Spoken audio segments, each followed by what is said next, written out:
నమస్తే, నేను మీ అశ్విని కుమార్. భారత ప్రభుత్వం ముఖ్యంగా నిత్యావసర సరుకులంతా కూడా పేద తరగతికి, మధ్య తరగతికి కొన్ని ఉచితంగా పేద తరగతికి అందిస్తుంది, కొన్ని మధ్య తరగతికి రేట్లు తగ్గించి అమ్ముతుంది. ఉదాహరణకి భారత్ బ్రాండ్ పేరుతో గోధుమ పిండి కేజీ 27 రూపాయలకి, అట్లాగే శనగపప్పు 60 రూపాయలకి ఇట్లా భారత్ బ్రాండ్ పేరుతో మధ్యతరగతి వాళ్ళకి ముఖ్యంగా అందిస్తున్న సంగతి అప్పటి నుంచో ఇది అందరికీ తెలిసిందే.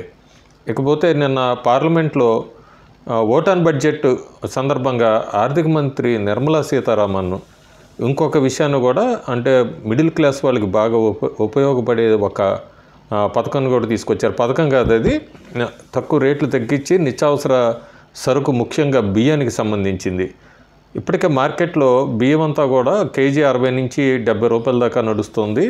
అందుకే కొన్ని నెలల కిందటే భారత ప్రభుత్వం కూడా రేట్లు పెరుగుతాయని చెప్పి బియ్యాన్ని, ముఖ్యంగా బాస్మతి యాత్ర బియ్యాన్ని అంతా కూడా, తెల్ల బియ్యాన్ని ఎక్స్పోర్ట్స్ అన్నీ కూడా ఆపేసింది. ఇంకా రేట్లు ఇంకా తగ్గించడానికి కోసం అని చెప్పి కేంద్ర ప్రభుత్వం కొత్తగా భారత్ రైస్ అని చెప్పి ఒకటి కొత్త స్కీమ్ తీసుకొచ్చింది.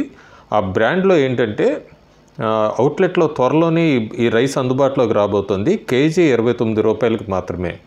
ఈ రైస్ కూడా ఎవరైనా కూడా ఎక్కువ రేట్లకు అమ్మినా అవుట్లెట్లో, లేకపోతే బ్లాక్ మార్కెట్లో అమ్మినా కూడా కఠిన చర్యలు తీసుకుంటామని చెప్తుంది. ఈ భారత్ బ్రాండ్ రైస్ అనేది కేజీ 29 రూపాయలకి అందించడం మిడిల్ క్లాస్ వాళ్ళకి బాగా ఊరటనే చెప్పొచ్చు. ఇప్పటికే నిత్యావసర సరుకులు ధరలు పెరిగిపోయినాయి చాలా చోట్ల అని చెప్పి కొంతమంది గగ్గులు పెడుతున్నందుకే గోధుమ పిండి కానీ, లేకపోతే శనగపప్పు లాంటివన్నీ కూడా రేట్లు తగ్గించి భారత్ బ్రాండ్ పేరుతో ఇప్పటికే మార్కెట్లో నడుస్తుంది.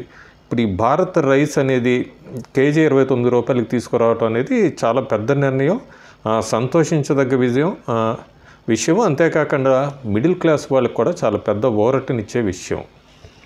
Thank you.